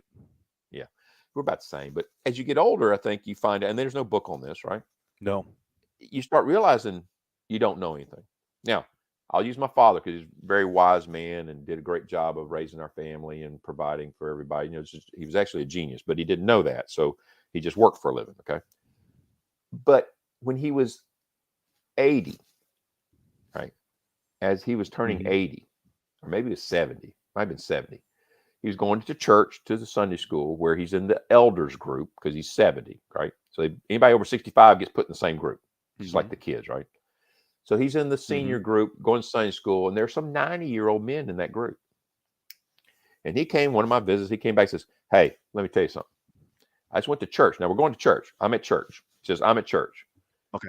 And the 90-year-old, we were talking about life, and the 90-year-old looked at me in the Sunday school class, says, "You don't know shit. You're only 70. And he explained other things that happen when you get to 90. So there is a natural human thing that as you age, you're supposed to have some wisdom. There's even some really old proverbs and sayings of why old people look old that's wisdom. Now, I don't think everybody gets the wisdom, but we don't. If you were 90 years old and at 90 you tell people, I didn't know anything. I thought I knew what I was doing. I thought I knew about life, but at 90, as they're exiting, their brain, their spirit, their body realizes, I didn't know shit. Well, that's the book somebody needs to write. The View from 90. I'd like to know. So, man, but humans want to be little gods. Humans want to think they can explain it all. Well, yeah, that's our curiosity. Puts us. That's why we're even looking to the moon and looking all. Look past the moon. Hey, with the new. That's cool, man. Pictures. It's cool stuff. Yeah. The pillars of whatever the heck they are. I forget. Those are the pictures are coming because they put a different filter on the radiation waves. Okay. Well, hey, turn one of those down. Hey, take that same camera and point it down the street on Earth. Yeah. And tell me what you see when you go a UV on Earth. You're taking pictures in an area with a different methodology, and yes, you're seeing things. Okay, turn it on us. I'd love to see. What's America? What do we look like on Earth with that same technology? Yeah, no one does that. No, might find something. That's the ghost stories. You might find some stuff moving around, bro. Well, that's on a different level than us. Could be. Why not? Right. Well, we just don't look at it. Can't see it. Again, that goes to, we're looking through everything as it's all a metaphor anyway. It's all a shift. And you think page volume is going to be around forever? Because I'm thinking that. I'm thinking maybe I can ride this thing to the end, right? Be on that leading edge technology, but still maintain that profit. Hey, we all want to do that. That's what happens when you get above 50. And what happens when we get to 90, Greg? If we're talking at 90, man, I'm going to be like, wow, where's my robot? I don't know. My robot be carrying me around on his back. You're going to picking me up. You're not going to have healthcare workers to do all that manual stuff. You're going to have a little thin robot that can pick up 180 pounds. Joe, can do you will be the robot. We're going to download your essence. Well, I just saw that movie last month too. Yeah. Why can't you? You can. Why can't they do that? Because it's the digital analog thing. You're mapping it, trying to get those neutrons. You won't be the original. It's just like everything else. It's like taping off of the AM radio. I'll say this. Last thing I'll say to you, and we probably need to wrap up. Yes. What do we need? We can create. I think, man, even though we don't know everything, we're dangerous enough that we can create things. If you give me the resources, the means, and the people, I can make things that nobody can imagine, and it's happening. And you call them UFOs. There's other things, but you're not supposed to know. It'd scare your average man. Well, two things I'll tell you. During the COVID, of all the things that happened for 2 years in this country, the one thing that expanded in availability, access, and consistent price was alcohol. Alcohol. We have not had a shortage of beer yet, and we're not going to. And you're not going to have a shortage of liquor. You know why? Hold on. I passed my political science degree in a class when I didn't read the book, but I got the essence of the book. And what I told the professor, I can't remember his name right, Dr. Castle, I think, nice old guy, smoked cigarettes all day long in the room with 6 people. But my answer on the test was, you got to give the people sex in the 70s and 80s, sex, drugs, rock and roll. If you give the masses what they want, they will not bother you as you. It's the Roman thing. Yep. Right. Circus and bread. And the other saying I used was, you can't always get what you want. Oh, but you get what you need. Rolling Stones. Professor thought that was brilliant. I was like, it's Mick Jagger made this song. Yeah, I mean, but so, if you keep the masses, and political science class, we talk about the masses, right? Isn't that a terrible thing? It's like calling people deplorables. Oh yeah. When you talk about the majority of the population of any given place, when the majority, 51%, if you keep them distracted and happy, and all they're worried about on the Maslow higher theory is the bottom, Maslow, you can do about anything you want to. Need or whatever it's called, right? You just do whatever you want to as long as the masses are happy. So we let people start delivering and to go alcohol orders all over this country. It's like you just let people take an open beverage into the car, which violates the law. Oh yeah, we got to because COVID. Yeah, really. So we kept that. That was the keep them calm. And people drank more, took more drugs, and now we got we had a problem. That was a problem. Yeah, but guess what? they really didn't cause me any problems at running the government because they were distracted. Take beer away. You have a beer strike. Oh no, don't take beer away. Dude, Miller time. I mean, our society and all societies, back in the feudal days, give them beer. Beer calmed down. Well, yeah, the world. that's why you had it on the ships, the Yeah. sailing ships, the pirates. Yeah. Rum, yo, and a bottle of rum. Good stuff was for the elite, and you get Friar down the street. He's got plenty of beer. Give them mead. Keep them happy. Well, that gets you back to your bourbon. See, not everybody can have bourbon. I was just going to say, what do you mean? You got moonshine going. What's wrong with that? Well, it's just not licensed. And they said, well, maybe it is okay. Well, just don't buy your shine from a guy that's got a bad system going, because he'll kill you, just like the drug dealer, just like everybody, just like, I don't know, wasn't there some big company that made some product people were eating and they found out it was a problem? They had to recall it. Oh, that happens to big companies too. Mm-hmm. It's not a perfect world. So be careful what you put in your mouth. That's all I'm saying. Don't eat toner. Definitely don't put toner in your mouth. It doesn't taste good. Now, gel and liquid ink is actually biodegradable, and you can eat it if you want to. Well, those are like the Tide Pods, right? Yeah. Well, those the solid ink from Xerox. You can chew on that. It ain't gonna hurt you. Well, those are crayons. That's all they were. Well, you call them crayons. It's biodegradable, bio-friendly material. They were. I think we're done. Where's the music? Hey, now what the music on? I'm just gonna rock and roll with it. No, you changed mine. You do that a lot. I don't know. I hear music. Greg, you're up for another term at the MPSA president, maybe. You forget Jim. Whoa! What did you say? Put this out here because I'm in charge of elections. Jim Fitzpatrick was our first president. Did a great job. Yes. Mm-hmm. Well, after he had good stuff. I got thrown into the mix for a couple of years. So 2 years I was president. Okay. You were my secretary my second year. That was miserable. We have no records that year. And then you didn't believe it. I'm secretary. Why am I keep records? No. And then you became president for 2 years. I think it was more than 2 years because we had something happen. And stuff. Yeah, then we've had some good people, but I think it's time. We're gonna have an election. You should be president of MPSA and take us to the next world. Why not? Tried that once. I got to find something. Hey, if you're out there and you believe there's page volume for the next 5 years, or you want to help influence the please contact us so we can put you on the ballot. You got to be a member, and we're gonna have some elections. And our elections will not take 2 months to count. No, it's because 12 people vote, so it's real easy to count. Greg, what? You're gonna be on the membership committee. You keep that up. Oh God, is Kevin still on the member? No, Kevin's busy. Dr. DeYoung. He's one of the smartest guys we know, though, in this business. Yeah. Don't forget that. Yes. What was the guy before all of us that had his own docu analysis? Rick, he was out on the West Coast.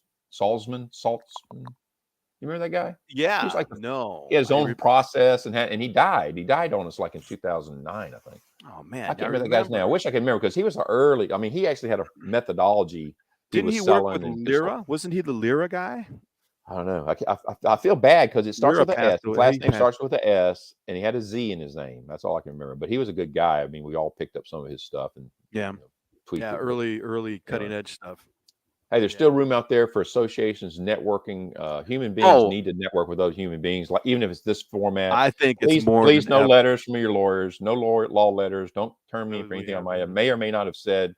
Anything else you want to throw out there, Greg? I mean, No, I think this has been great. So, I'll tease a little bit because we've got Kevin Morris is going to be here next week. Kevin Morris? Yeah. Not from Oklahoma? Week. Yeah, he's got, and didn't he live in downtown New York now? He's New York, Oklahoma. He just got back from Paris. One dock. Yeah. He and Edwin will be logging in from Amsterdam. So, and it's a Friday at 3 Eastern. That ain't good. Amsterdam on a Friday night. I've heard stories about that. And the last time I did a bourbon in business, it lasted 2 hours 59 minutes. And that was just me and another guy. They invite me to have a bourbon. I don't have. I invited everyone. It didn't matter.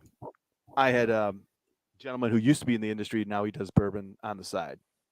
So he's a critic. I mean, you like the gig. Yeah. Had that, and they got you. I had Patricia and Amy on last week. Had Blair on earlier talking about, when you get hacked, what's your legal thingamajiggers that you got to do? Should you have a process in place? All that good stuff. Oh, Had for West companies, on yeah. last week. I got a ton of it. And what I'm doing, just to let you know, Joe, I'm putting all these together, and at someday in the future, we're actually going to do post-production on them so they look cooler than Yes, they actually yes. are. You could actually put them on some streaming thing down the road after you clean up, kind of like a book. You kind of like instead of having a book, my cameras are. Instead of having a book that you might put together off your blogs, you could have some type of digital formatted content of all these things that you've cleaned up. How would people consume said How would content? he monetize is what you're asking me. Consume it, they can stream it, but you want to monetize it. So I don't How know. much do you Maybe think it's this a is clip. worth?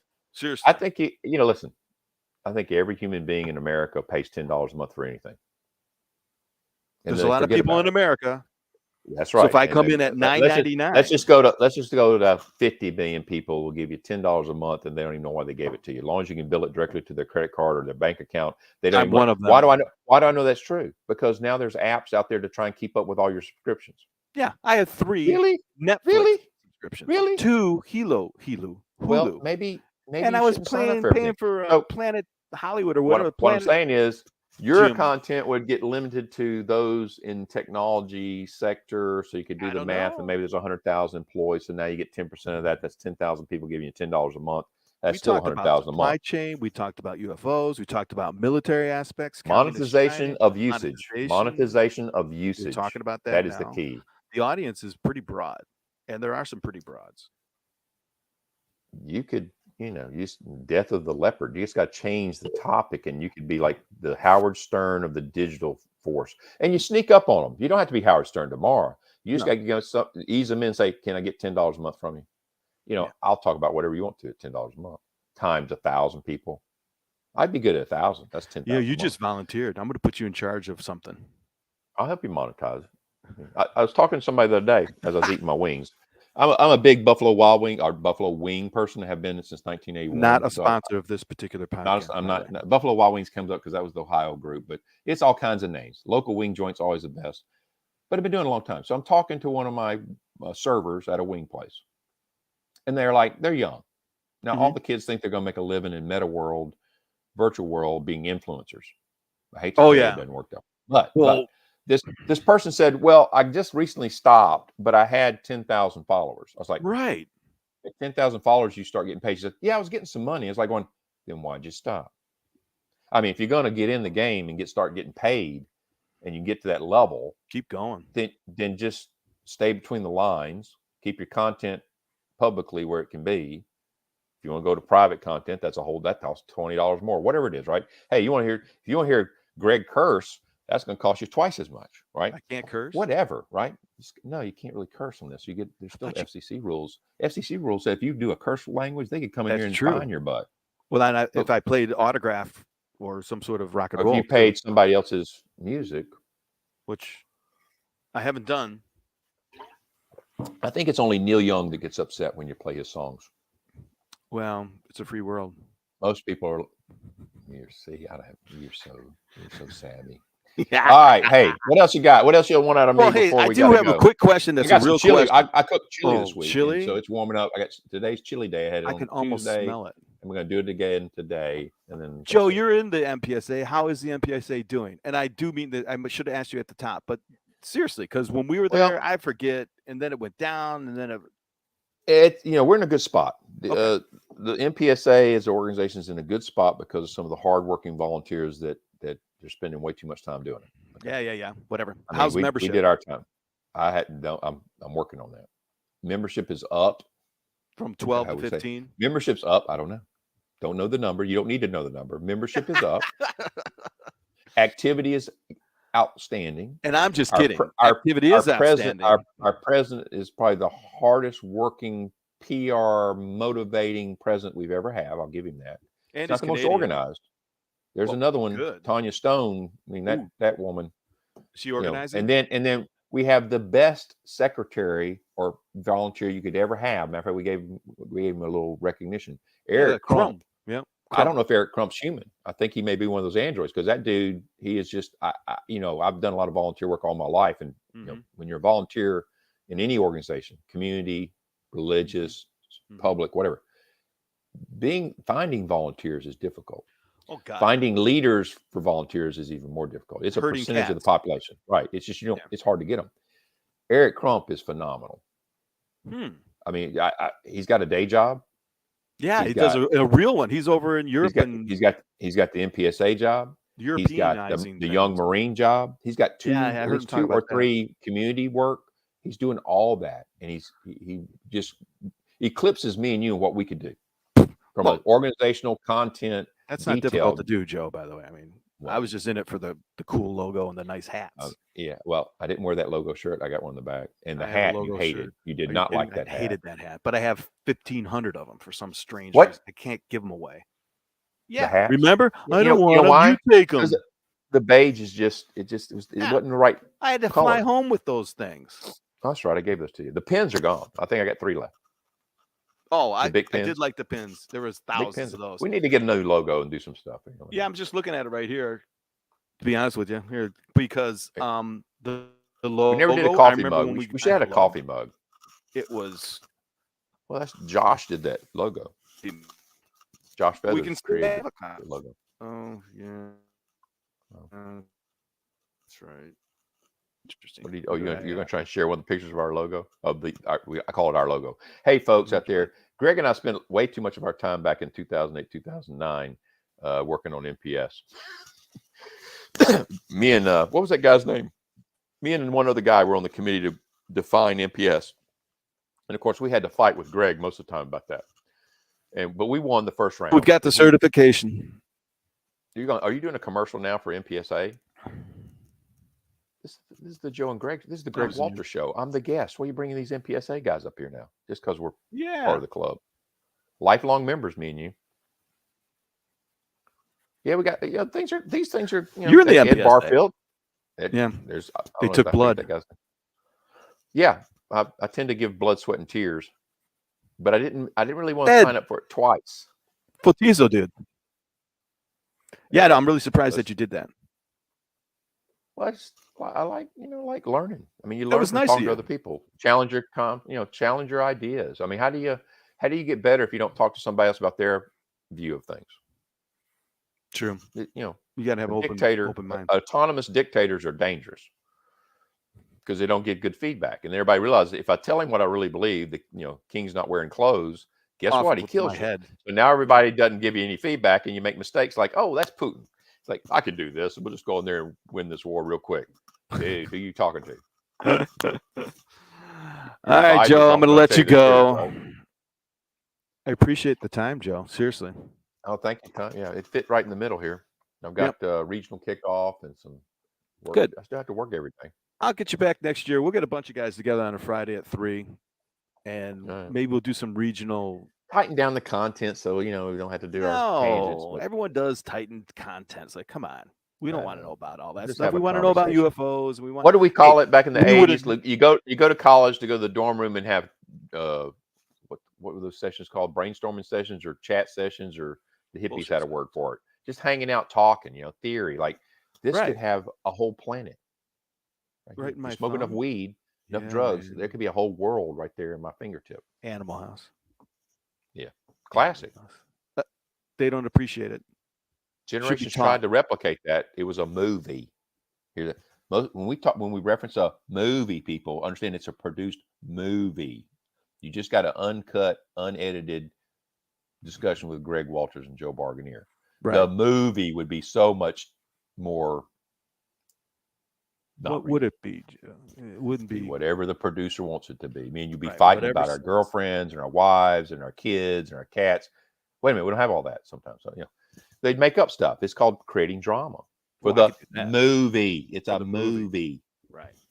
We had enough drama. Hey, the supply chain stuff, logistics. That's not a movie. That is not a movie. But I would have never gotten into that subject matter. But that was great. It is great. And I'll go back. You're now my logistics and shipping magnet. Well, hey, get with Lars Jensen. He's pretty. I mean, I've never met the man, but he's saved me a lot of time and effort for the last 2 years because I could see what Lars said, see what China says, and they're locking down people for a month. Guess what? Your stuff's not going to get where you think it's going to get when they lock down for a month. When people don't move, things don't happen because we haven't got enough robots deployed yet. I think the Doors said that, right? Nobody moves, nobody gets hurt. I don't know. I just made that up right there on the fly. It's Newton's third or fourth law. A body at rest remains at rest. That's the guy with the apple thing, right? He had to have an apple fall on his head. No, Like no. was. He had a fig tree. I don't know. Fig Newton. Oh, is that why it's Fig Newton? I thought they made that up. They needed a logo they didn't have. Speaking of logos, I want my Indian back on my butter.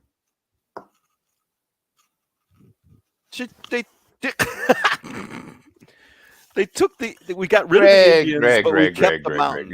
We got rid of the Indian, but we kept the land. You're going to need to adjust it.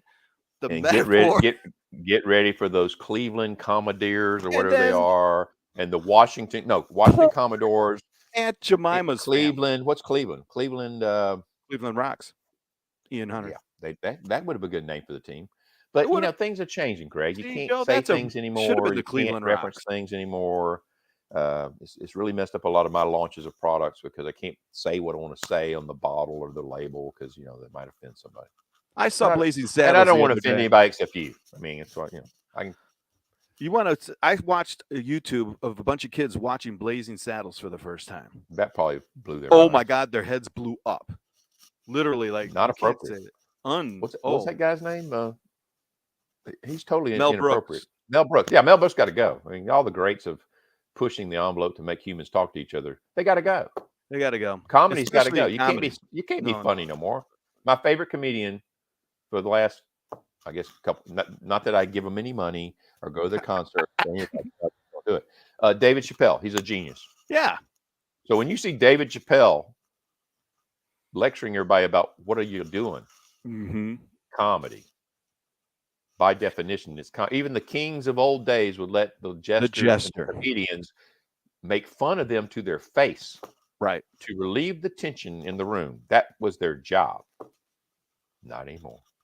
Well, the whole comedy thing's going on since that dude in New York that got arrested. Remember? I mean, this is back in the 50s and 60s, cutting edge. Yeah. Vulgar language. Lenny Bruce, baby.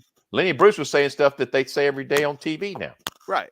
I don't know if that's good or not. I don't know either. It probably isn't, but it is. You get what you ask for. Change, and let's just hope we all can live nice and happily through it. I'd like to buy the world a Coke. Wasn't that a great campaign? In perfect harmony. Because that's what Coke was really worried about. Is harmonizing the world, but at the same time opening up marketplace after marketplace after marketplace to drink their product and produce their product worldwide as the number one soft drink in the world. How did that happen? The most recognizable logo. Oh my God! Good for them. What was it? The Coke. The U.S. didn't lose Vietnam, but Levi's and Coca-Cola won the war. There's always, there's need, there's opportunity. Oh, blue jeans in Russia. Remember that? You don't remember that. Where there's a need, there's an opportunity, Greg. So I don't know what we could make that the Chinese might need, but there's 1.7 billion of them. So I'm just thinking. Well, that goes back to my earlier. What do they need? I don't know. Where can we find out? Because we just get a piece of that action. I think that. Oh, wait. That's what everybody else has been doing. NBA, Apple, Google, everybody's been over there trying to get a piece of the 1.7 billion. He goes, they don't have any phone lines. They got empty cities. So you get digital phones because they have no, they skipped Twisted Pair. They skipped it. Well, don't need it. You don't need that on the farm. On the farm. Hey, that's why they have real people sweeping streets. They don't buy machines. Japan still does that. The Japanese in the 80s had, when you retired, you got to clean the streets as service to your country. That was 1980, not that long ago, right? What happened to that? Now we got to pay somebody to do that work? Are you kidding me? Well, don't even get me going. Don't even. Just take care of your part of the world, and the rest of the world fits together like a puzzle, right? Oh, that's back to WRK and all these things. I'm gonna get you one of them robots. We got to buy one. If they get below 50,000, we just got to buy one. I want the robot dog with a gun on its back. That's what I want. You can get that now. Oh, that's what I want. With the little laser sight and walking around the front yard. Call Boston Dynamics or call up the guys in China and say you would like to order one of the dogs, and it's got to have an arm, and then you put the pistol in its hand because that has to be unregistered. I got that, dude. You just haven't seen it implemented because Americans are scared of them, because every time the police departments try to put a dog out, they get a lot of negative feedback from the community people where feedback. the dog that can do anything is like roaming the streets. Everybody's complaining that they did it in Boston, New York. They tried to do it, huh? Oh yeah. You got to read the articles. They've tried to put that little yellow dog all over the place. Matter of fact, the Chinese were donating. Now get this, yellow. China was were donating. they? China's been donating Mm. to police departments in the United States. They've offered to donate the dogs. Mm-hmm. Kind of like TikTok on steroids, right? Kind of. TikTok in the real world. Wow. Maybe we'll all get a dog for Christmas. I don't. Yeah. Okay. And then you could have dog fights with the robot dogs. I see Nathan is out there. Good to see you, Nathan. Yeah, who's on? I can't see. I don't either. I don't even look at it, but it's like Nathan. Nathan's a dude from the old days. Well, here's Nathan Gerber. Yeah, good guy. Here's the problem with this format of your stream, whatever it is, stream. I'm open to suggestions. The people can't talk. I thought that when I first did this with you guys, that. I understand, but in a smaller, tighter group, I thought we're going to have like a Teams meeting on steroids where everybody could. I know, but having more interaction would be nice. Remember our old Thirsty Thursdays we had back in the day? That's what. But this is more of a me and you talk, or maybe how many people can talk on this? Like 10. 4? I can get 10 in here. 10 talking, record it. Then that might be more lively. You get 10 on stage, and then millions and trillions of an audience. They can see it. Yeah. I don't know. If I had better visuals, I think everybody would hit it more. But it's just me. Oh no! This is fine. I'm only 58. I just turned 58. This is hereditary. Joe, I don't mind exactly what I wanted. Except for we should have some alcoholic beverages, but we can't do that because my doctor told me I was a healthy 68-year-old last time I saw him. You're 50. But I'm only 58. Yeah, okay. It's a problem. It's a problem. Yeah. Well, all right, hey, bourbon. All right, chili's burning. My chili's burning. I got go eat your chili. Hot chili have a great day out there. Thanks, Joe. Watching. Thank you very much, and thanks everyone. I'm on LinkedIn. By. Thank you. Yes, Greg, Joe's on LinkedIn. Check him out. Have a good time. And check me out later. We're going to do some stuff in upcoming weeks between now and the end of the year. All right, Joe. See you later. Adios. Later. Peace. Peace out.